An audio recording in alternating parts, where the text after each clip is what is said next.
Hello everyone and welcome back to my channel and to this special finale video for Sydney City Transport Vlogs. Originally I wanted to adapt this style of filming and editing, however upon gaining full-time employment and realizing the length and effort it takes to edit such a video as this one, this will be a one-of-one production.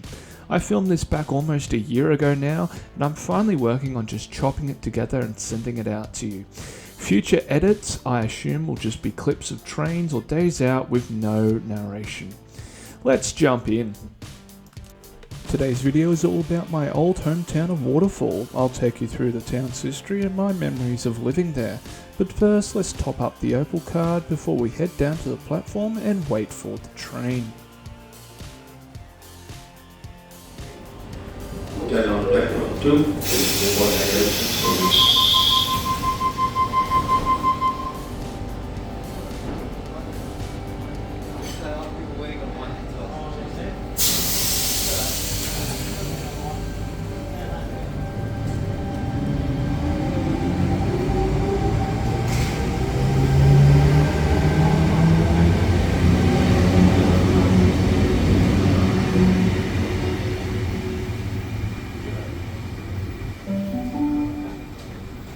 The next train to arrive on platform 2 goes to Waterfall. First stop, Loftus, then Engadine, Heathcote and Waterfall. Junction via Bath. First stop, Waterfall, then Waterfall.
Please change at Waterfall if you travel to the South Coast regions.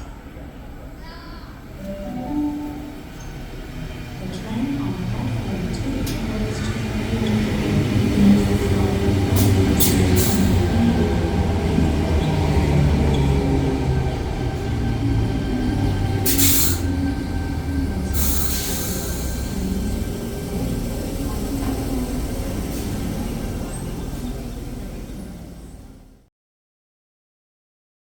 Let's discuss the history of Waterfall Station. The railway from Sutherland to Waterfall, which was known as Waterfalls at the time, opened on the 9th of March 1886. Waterfall Station was located approximately 600 metres south of the current station. The name Waterfalls is debated whether or not it is from the natural waterfalls in the surrounding bushland or simply because of water falling into steam trains upon re-watering at this location. Further south, the town of Wollongong was expanding, and a railway line was being built north to Sydney. It had just gotten to Clifton on the 21st of June 1887. For those who don't know, Clifton is near Scarborough. The line from Clifton finally reached Waterfall on October 3rd, 1888. In 1890, the line from Hurstville to Waterfall was duplicated and, subsequently, Waterfall Station was moved further north. In 1897, a locomotive depot opened, and on the 4th of May 1905, the station moved to its current location at 38.74 kilometres from Sydney Terminal. Waterfall is the highest point on the line and also the highest suburb in Sydney, being 230 metres above sea level. In fact, on a clear day, you can see the Sydney CBD from Mikel Avenue. Due to the high elevation of the line here at Waterfall, a dam was constructed just to the west. It's a little murky on when exactly the dam was built, some saying when the original station opened in 1886, others saying 1906, a year after the station was moved to its current location. The dam is known as Lake Talooma.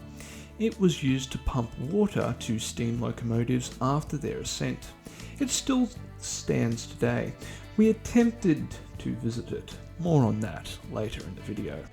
From this point onwards, there isn't much to talk about in terms of the railway history. So we turn to the town itself and how it's developed over the years and some of the defining events that have occurred. Originally, I was going to go into much more detail about all the events that have happened. However, with this video's length already being quite stretched, I've had to summarise. In 1909, a sanatorium was constructed to the south of Waterfall to treat those suffering from tuberculosis. Tuberculosis is a disease that targets the lungs, starting with mild symptoms such as weight loss, fevers and coughs, and night sweats. If left untreated, there is a 70% fatality rate. Modern medicine has meant that the disease isn't such a concern anymore. However, treatment at the time was as simple as fresh air and exercise. With Waterfall being isolated and the correct environment, it was the ideal location as some sufferers of tuberculosis were forcibly quarantined. Transport for staff and later visitors of the sanatorium was provided by the well-known local Sarah Stork on her bus, pictured here. The Waterfall State Sanatorium also had a cemetery, which between 1909 and 1949 was the burial site of over 2,000 patients. Due to such treatment of some patients, residents of Waterfall believed the name of their town was being tarnished, with calls from the Waterfall Progression Association for the town's name to be changed, proposing the name Carrington instead. In 1958, the sanatorium was remodeled into an aged care facility and hospital, being renamed in the year 2000 to Garrawarra Aged Care Facility, which still operates to this day. As for the cemetery, it's not easily recognisable as such, with it being almost completely reclaimed by nature. I have attempted to keep this description of the sanatorium brief, as there is plenty more information about this online. I have linked my resources in the description and comments below. It was rather interesting researching all this history. It's a lot of stuff here that I didn't know about the town I used to live in. It's at this point in the video that I'd like to thank the Sutherland Shire Libraries for permitting me to use photos and other sources from their local history collection. Links to the website and collection of photos amongst other sources have been provided below. To the northwest of Waterfall is the Woonora Dam, which began being built in 1927. The Great Depression did pause construction, so it did not get completed until 1941. The surrounding area is a public park and picnic area.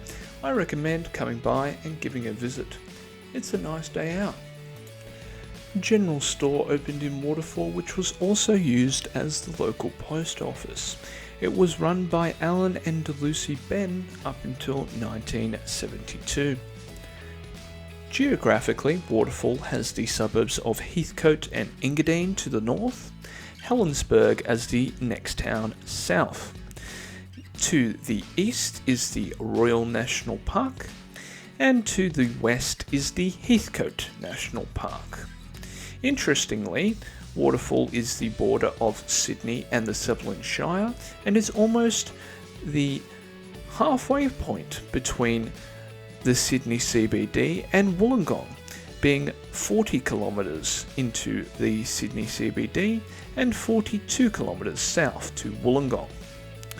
Being surrounded by bushland means this small town is constantly under the threat of bushfires.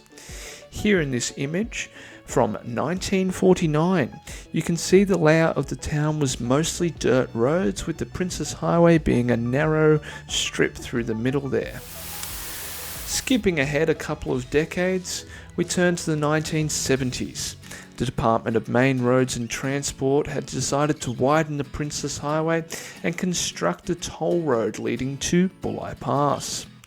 This did result in the demolition of the general store and meant the town was only connected to the railway by an overpass. You can see this aerial view from the 1980s as supplied by the Sutherland Shire Library's local history collection.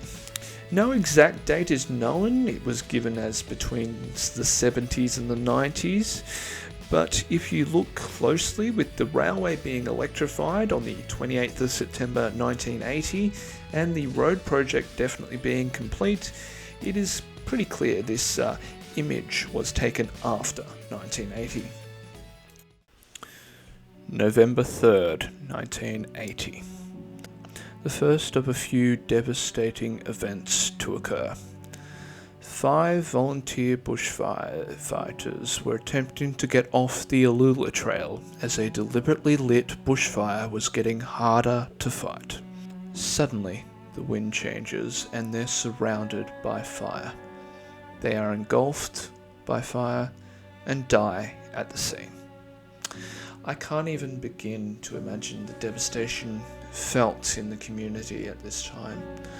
Although many may not have known these people, you always feel some form of connection to them when they pass away, fighting for your life and your personal safety. There is now a small memorial on the side of the track that we visited. I've also linked a newspaper article from the Leader which describes more details from the 40th anniversary of this tragic event. The 20th of December 1994, a train shunting accident occurred at Waterfall station with 2 S-sets colliding. Luckily no crew or passengers were injured. Let's take a look at this 10 News clip from that evening. First this evening, the train crash south of Sydney that's left a $5 million damages bill and prompted comparisons with the Granville train disaster. Fortunately this time, the crash involved empty trains and no one was hurt. Local police patrols, City Rail troubleshooters and firemen rushed to Waterfall station just after 4 a.m. They found themselves staring at a grotesque mass of torn and twisted metal that minutes earlier had been $4 million carriages on 2 trains. Gone through it, no, probably at this stage. First report said only the driver and guard had been on each of them, but senior police, with the Granville disaster in mind, ordered an immediate check of all carriages to make sure they were empty. The 2-man crews on each train were breath tested to confirm they'd not been drinking, and as dawn broke, engineers and sightseers could gauge the extent of the damage. I live on the corner over there, and I get up at 4:30 and I still didn't hear nothing. Nothing at all. Noise, boom, boom, boom. In addition to the tangled mess of metal on the track, a 15-metre section of concrete walkway was punched out. It flew through the air to finish on the western side of the station. A long crack ran through the platform where it was pushed out of alignment, and station fittings were a write-off. An 8-carriage train about to leave for Sydney was stationary at Waterfall when the accident happened. The driver of the second train had just left an overnight siding and was reversing on the same track to take its place. His guard was giving him shunting instructions using a system of bells, but it's thought they were drowned out by a passing locomotive. The driver kept reversing, thinking the other train had departed, but instead slammed into it. There appears to have been some problem in communication between the driver and the guard. Riding an 8-carriage train with an all-up weight close to 300 tonnes, the guard made a split-second decision that saved his life. He jumped onto the tracks and kept running as several carriages jackknifed into the air behind him. City Rail says the second train should have left the siding at less than 15 kilometres an hour and reversed at slow speed toward the station. When we end up with a collision like this, obviously there's been a failure somewhere. The McKell Avenue Railway Bridge underwent safety checks after the accident. One of the carriages jackknifed toward brick supports, but fortunately didn't flatten them. At Granville 17 years ago, 83 people died when the 609 from the Blue Mountains jumped the track and knocked out stanchions, bringing down the bridge there. 10 hours after it happened, emergency crews were still working to free the dead and injured. A fleet of ambulances ferried the victims to 4 local hospitals, and surgical teams entered the wreckage to save people trapped in their seats. Buses were used today to ferry commuters to their destinations. It's really lucky that there's no one on it. So, I mean, it could have been us that were on the next train coming through. I know, unbelievable how it's done. The walkway's completely gone now. Repair crews had one line open by lunchtime, so trains heading north and south could in turn use it. City Rail hopes the other track will be ready for tomorrow's morning peak, but commuters will be bussed round the battered station till it's repaired. Officials say it's lucky the accident happened so early. Dozens of trains follow the same procedure each day in the build-up to the morning peak. Harry Potter, 10 News. Here are the remains of carriages C3849 and C3827 seen on the disused turntable a couple of weeks after the accident. A special thank you to Peter Williams for providing these photos. Most people know Waterfall for one primary event though, and that is the Waterfall train disaster. Let's take a look at some news clips from 2003. A difficult rescue has been going on for most of the day south of Sydney after this morning's rail tragedy. 9 people were killed, including the driver, when the commuter train jumped the tracks. 41 more are in hospital. Getting to the scene of the disaster, 4 kilometres south of Waterfall, was complicated by the rough terrain. The train crashed at 6:15 Queensland time. For the early morning commuters, there was no warning. The 624 out of Central Station, bound for Port Kembla, ploughed off the rails with a sickening force in country that's remote and rugged. The Tangara was travelling at speed, bringing down power lines. The front carriage took the full impact of the crash. Its momentum saw it launched into the air, bouncing off a cliff face before stopping 100 metres further down the track. The driver was among the first to be confirmed dead. Only those who could walk managed to scramble from the wreckage. One was even able to telephone her parents. She just said it was horrible, that's why she's hysterical. She didn't recall the incident at all? Oh, she just said there was people injured and dead everywhere. After first treating the walking wounded, rescuers then set about trying to help the many who were still trapped inside.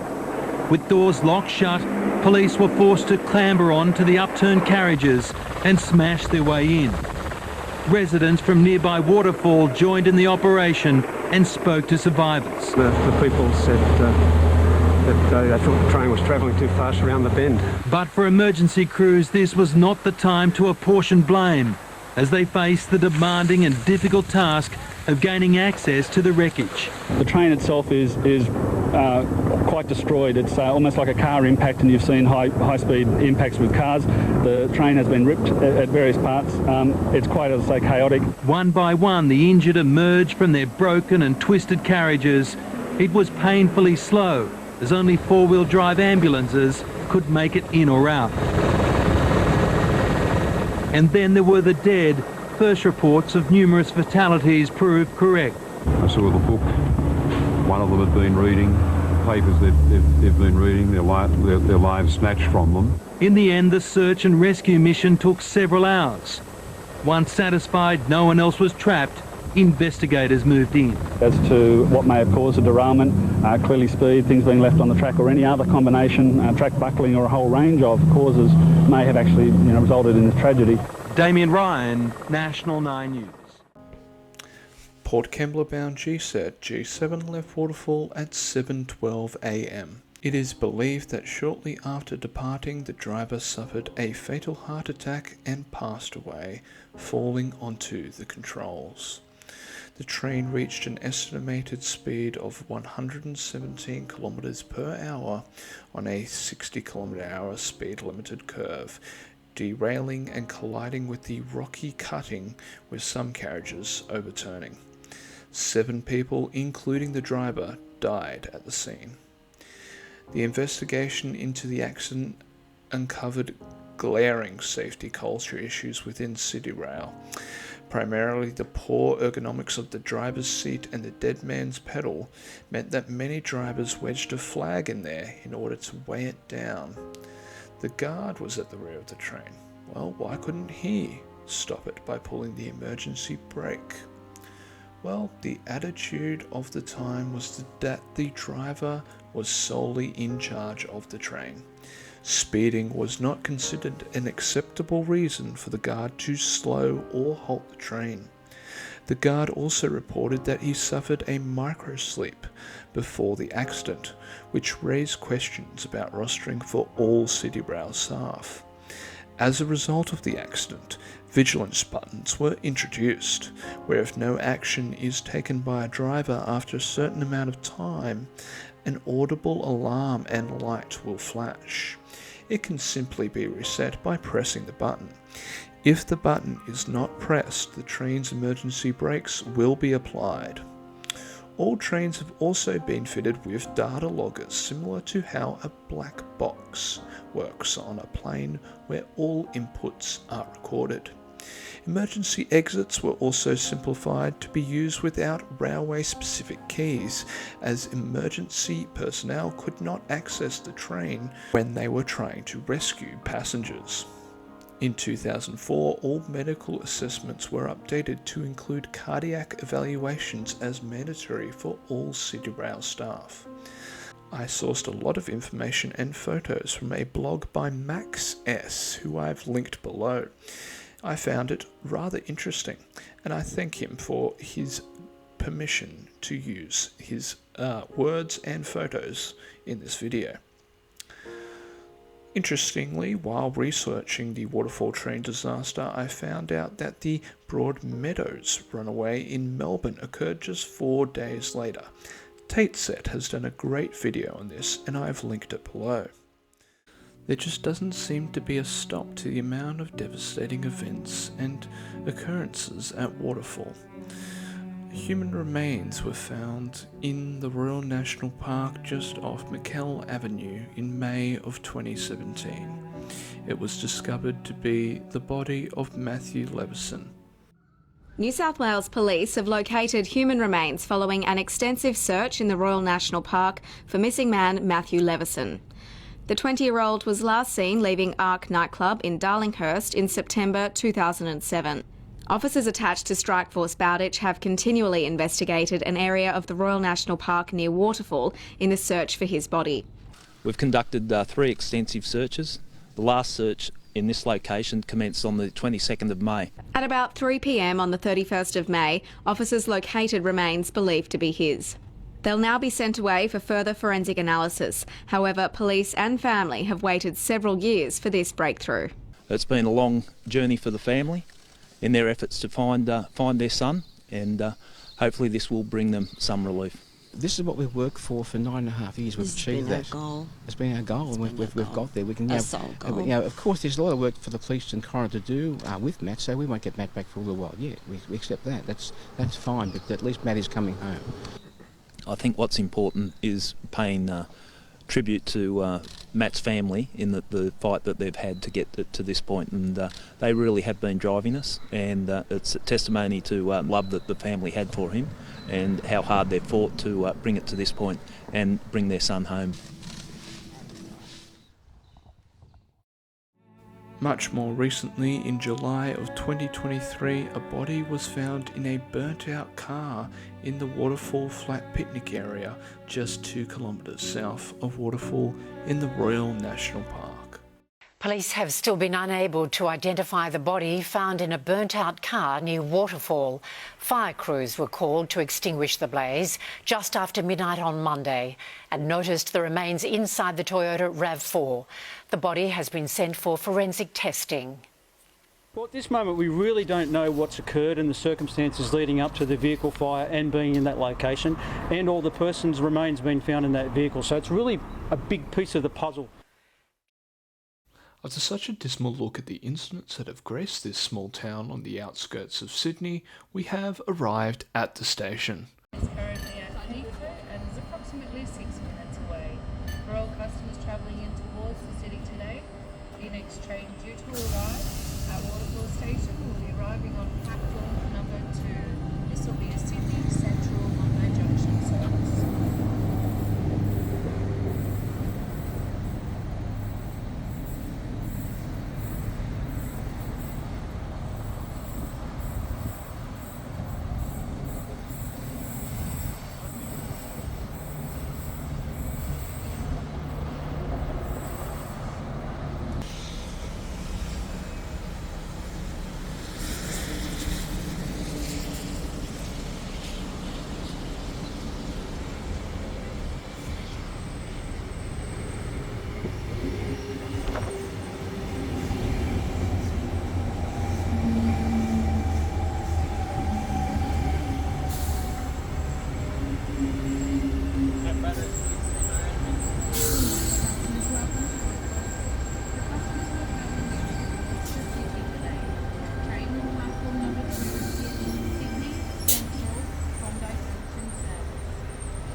Let's have a look at the station facilities and the surrounding town. In case you didn't know, this is exactly where we are in relation to the Sydney Trains map. To put this video into a bit more context, this was filmed on Monday, April 8, just after record rainfalls over the prior weekend, meaning the line south of Waterfall was closed. For this reason, the entire town was covered in parked cars and the car park was full, with replacement buses operating from it. There is a kiss and ride bay in the car park as well. The station here is an island platform. It of course has all your typical facilities such as Opal readers, bins, vending machines, an Opal top-up station, as well as a Telstra payphone and emergency help point. The station is also staffed 24 hours a day, 7 days a week, primarily because this is the terminus of the T4 Eastern Suburbs and Illawarra line, meaning a lot of train crew start and finish their shift from here. There are bathrooms located next to these original wooden indicator boards, showing all the available destinations. Waterfall Station was made wheelchair accessible in 2015 with the extension of the platform slightly south for a lift. 201,620 people used the station in 2023. This is an average of 552 people a day, which is funny because the actual town of Waterfall only has a population of 522. This station, as you can quite clearly tell from those figures, is primarily used by commuters who park and ride. At the time of editing, more work is being performed at Waterfall under the More Trains, More Services program, which is now nearing completion. These works include widening the rail corridor and building a new retaining wall, extending the platforms for north 40 metres to account for the additional length of the Mariung sets. The works also include the rearrangement of tracks on the western side of the rail line, forming a new stabling yard and refuge. As well as this, there was the installation of this footbridge here to connect with the new western stabling yard and new staff block.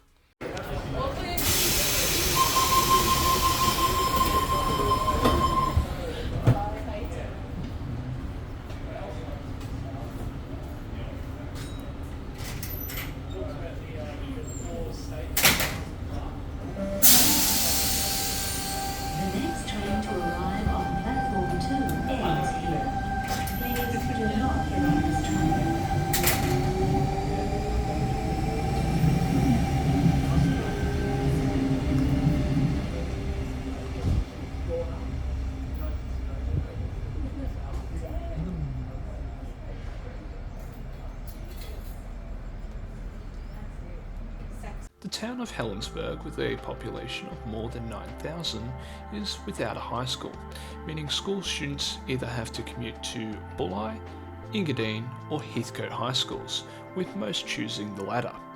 As a result, some interesting rail movements occur. In the morning peak, not many stand out. In the afternoon, there is run 626K, which seems to be an ordinary T4 train stopping all to Waterfall and then Helensburgh, to enable school students to return home. School movements being in the regular timetable are interesting to me. The only other place I know that this occurs is at Asquith. If you can think of any others, please let me know down in the comments. Now on to stopping patterns. In the morning peak, they are generally all stations to Janelli, then Mortdale, Penshurst, Hurstville, followed by Walleye Creek, Sydenham, Redfern, and then all to Bondi Junction. In the off-peak, this changes all stations to Sutherland, then Mortdale, followed by all stations to Sydenham, Redfern, and all stations to Bondi Junction. In the afternoon, it's a bit different again, changing to all stations to Sutherland, then Mortdale, Penshurst, Hurstville, Walleye Creek, Redfern, and then all to Bondi Junction. On the weekends, the pattern is the same as the off-peak on a weekday, stopping all to Sutherland, then Mortdale, followed by all stations to Sydenham, Redfern, and then all to Bondi Junction. Local Port Kembla trains also operate on weekdays, departing once an hour during the day. These trains supplement the gap that Express Kiama services leave by stopping all stations between Waterfall and Port Kembla. The Port Kembla branch is another interesting place that I've done a video on already. Check the link in the top right hand corner. Alright, now that we've sufficiently discussed the current Waterfall station, it's time for a bit of a town tour and a look into my connection with this fascinating place. We start by heading up the ramp out of the station. Our first destination was to visit the memorial on the Alula Trail where those 5 volunteer firefighters' lives were taken from them on that fateful day in 1980. I thought we might try this little trail behind the station car park, which is a shortcut between Waterfall Station and the Alula Trail. What I had forgotten about walking through the bush after so long of not living in this area was how well the tracks in the bush retain moisture, meaning we got about halfway down this trail before we realised it was completely flooded and we had to turn back. Coming out of the station car park, it's worth mentioning that Waterfall does have its own rural fire station. I have fond memories of open days and Christmas Eves where they'd have someone dress up as Santa and go around the town on the back of the fire truck handing out lollies and candy canes. Continuing on down McKell Avenue, we come to the Waterfall Public School. The school accounts for the size of the small town, with kindergarten to year 2 being in one classroom and years 3 to 6 being in another. It was even split down to the individual table groups per year inside the actual classroom. Now, when I was living there wasn't any security from the school aside from this waist-high fence. Now there are these ugly 3-metre tall black fences. I remember the weekends and school holidays coming down and running through the empty school. It was such a surreal feeling. We continued down the Alula Trail past the Waterfall Oval, which is really just a clearing in the bush. However, this helipad is new, to me at least. We arrive at the memorial and spend some time paying our respects. We also spotted this blue-tongued lizard soaking up the sun. We come back up the trail, and as we pass back by the school, we see a bus driver pull off this impressive 3-point turn. If he pulls this off the non-narrated, oh wow. Good work.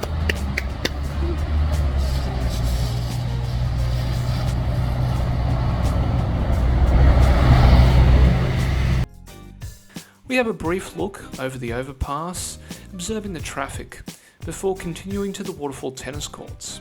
Hilariously, this empty plot of land next to the tennis courts has been marked as a public reserve.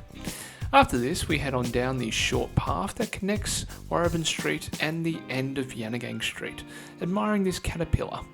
Our next destination, the public park, known as Allan Bedden Reserve, named after the councillor whose shop was demolished for the freeway construction back in the 1970s. I spent many afternoons in my childhood at this park. After spending some time at the park and walking back through the streets of Waterfall, we come to the only shop in town, Legendary Fish and Chips, which is where we of course have lunch. If you never do anything else in Waterfall, visit this fish and chip shop. It is the best of the best. It's so good, in fact, that I forgot to film or take a photo of the meal before I dug in. As this is the only shop in Waterfall, it also partly acts as sort of a general store with a limited supply of groceries. After enjoying the beautiful, crispy, fresh fish and chips, we walk past one of the only other few facilities in town, that being the Australia Post Box and the Telstra payphone.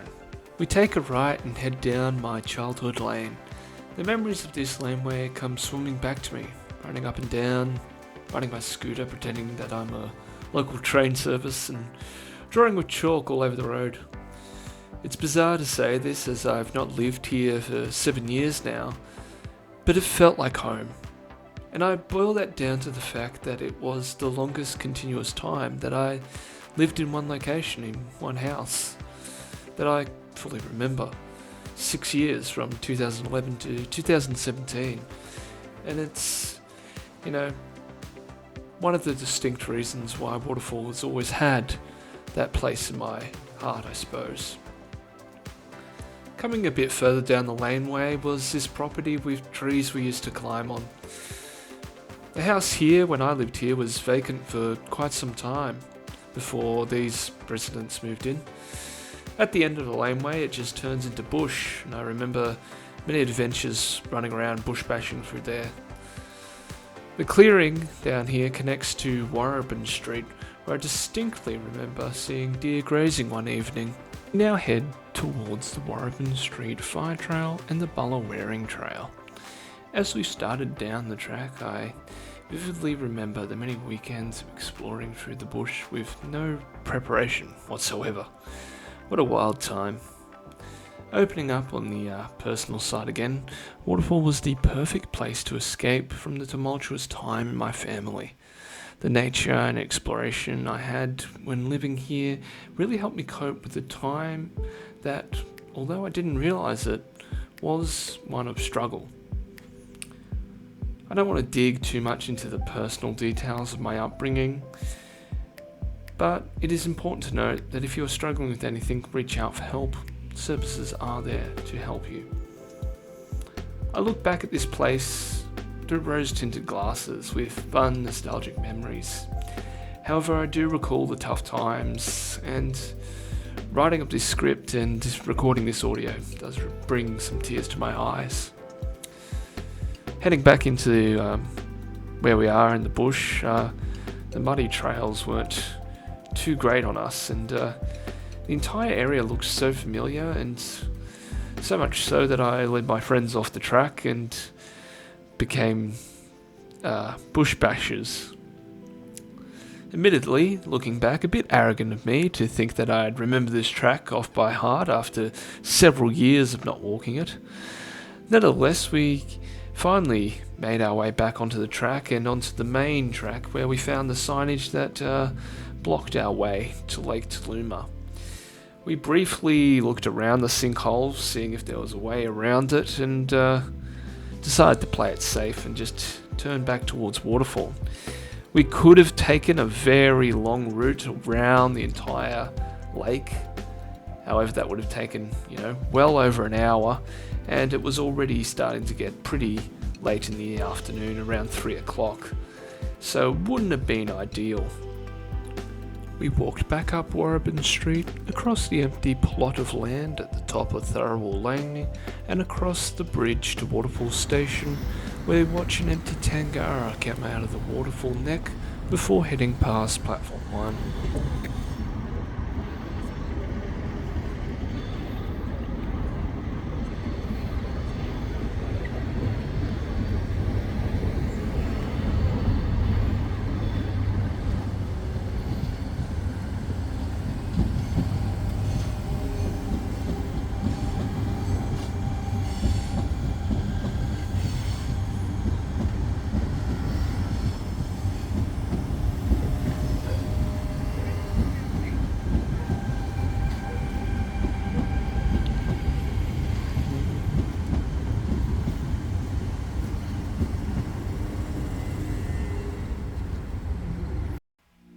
From here we head down the ramp and hop on board 626L to our next destination, Heathcote, where it all began almost 10 years ago now.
Welcome to Heathcote, the place where it all began for this channel way back in December 2015.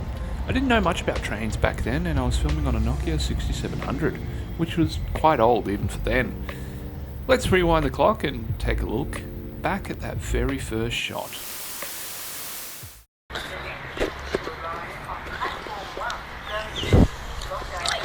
I'm here at Heathcote train station, platform 1, the Tangara arriving.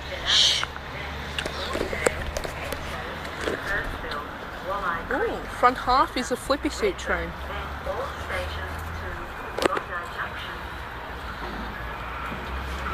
And here we have T32, MSET doors.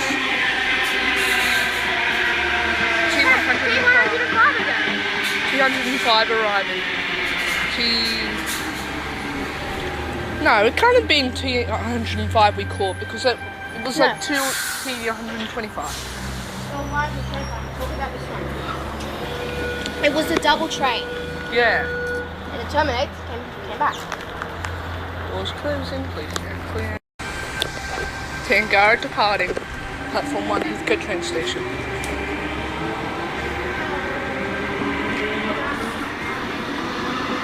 Tangara 48 is the back half with MSET doors. And Tangara 33, that was a sister set. On platform 2, that was a sister set that passed us. Okay everyone, bye. Aside from my personal connection to it, Heathcote is a pretty standard suburban station. Located 33.15 kilometres from Central, it features 2 side platforms and not much else. Now, the history of the station's name gets a bit murky. Wikipedia claims it originally opened as Loftus in 1886, but also states the National Park platform was called Loftus, with today's Loftus station once being known as Loftus Junction. It seems unlikely that there were 2 separate stations called Loftus open at the same time, and I haven't found any reliable sources to confirm this. What we do know is that it's been known as Heathcote since at least 1896. Heathcote is staffed from 6 AM to 7 PM on weekdays and from 8 AM to 4 PM on weekends, which is surprisingly decent given that only 261,680 passengers tapped on here in 2023. That's an average of just 717 per day. For comparison, Villawood, with a similar patronage and the same 30-minute frequency, is only staffed from 6 AM to 2 PM on weekdays. As for facilities, you have your typical suburban station fare, commuter car park, kiss and ride bay, toilets, bike lockers, an emergency help point, Opal top-up machines, and of course, the classic Telstra payphone. Heathcote is also serviced by 2 bus routes, the 991 and the 996, both with a short 5-minute walk from the station. Just be sure to check the timetables because the frequency is far from impressive. And if you do happen to ride the 991, what even is this route? Accessibility upgrades began in 2015 and wrapped up in January of 2017. A new overpass and lift were installed from platform 2 to the footbridge that crosses the Princes Highway. Oddly though, there's still no direct lift or stair access to platform 1. If you're coming from the street, you'll need to take this path down to the platform. And if you're arriving on platform 1 and want to head east into Heathcote, you've got two options. Take the long ramp, that was the old style of changing platforms, or head down to the street, take the lift or the stairs there and cross over and come back down onto platform 2. I understand the cost-saving approach, but honestly, adding a lift on platform 1 would have made a lot more sense. Alright, enough of me rambling, let's enjoy some trains, sit back, relax, and enjoy.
Sutherland, Mortdale, Penshurst, Hurstville, Walleye Creek, Redfern, Central, Town Hall, Martin Place, King's Cross, Edgecliff and Bondi Junction.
wraps up this visit to Waterfall and Heathcote. It's been great to come back and reflect on where this whole YouTube journey began and ceremoniously where it now ends. There's something quietly charming about how simple and unchanged these stations and suburbs still are. If you're ever passing through Waterfall, take a moment to explore, grab some legendary fish and chips, or head off on a bushwalk. It's been special to revisit the town I called home for 7 years and to remember the good times. I hope you've enjoyed this video and all the ones I've shared over the years. It's been a long journey of producing narrated, long form and heavily edited content. However, the time-consuming nature of editing, along with a busy personal life, has made it harder to keep up with the regular upload schedule, as you can quite clearly tell from my channel. Looking ahead, my plans are evolving. I'm hoping to post more non-narrated videos and share compilations from day trips, as well as increasing my photo uploads over on Instagram, which is linked below. I've also rediscovered a passion for writing, particularly for Railway Digest, where one of my latest pieces was published in the June 2025 edition. If you've come along for the ride, whether from the start or somewhere along the way, thank you. This has been a journey I will always be proud of, and though this format is ending, the trains still go on. Thank you for watching, and for what may be the final time you hear my voice, I'm signing off. Goodbye.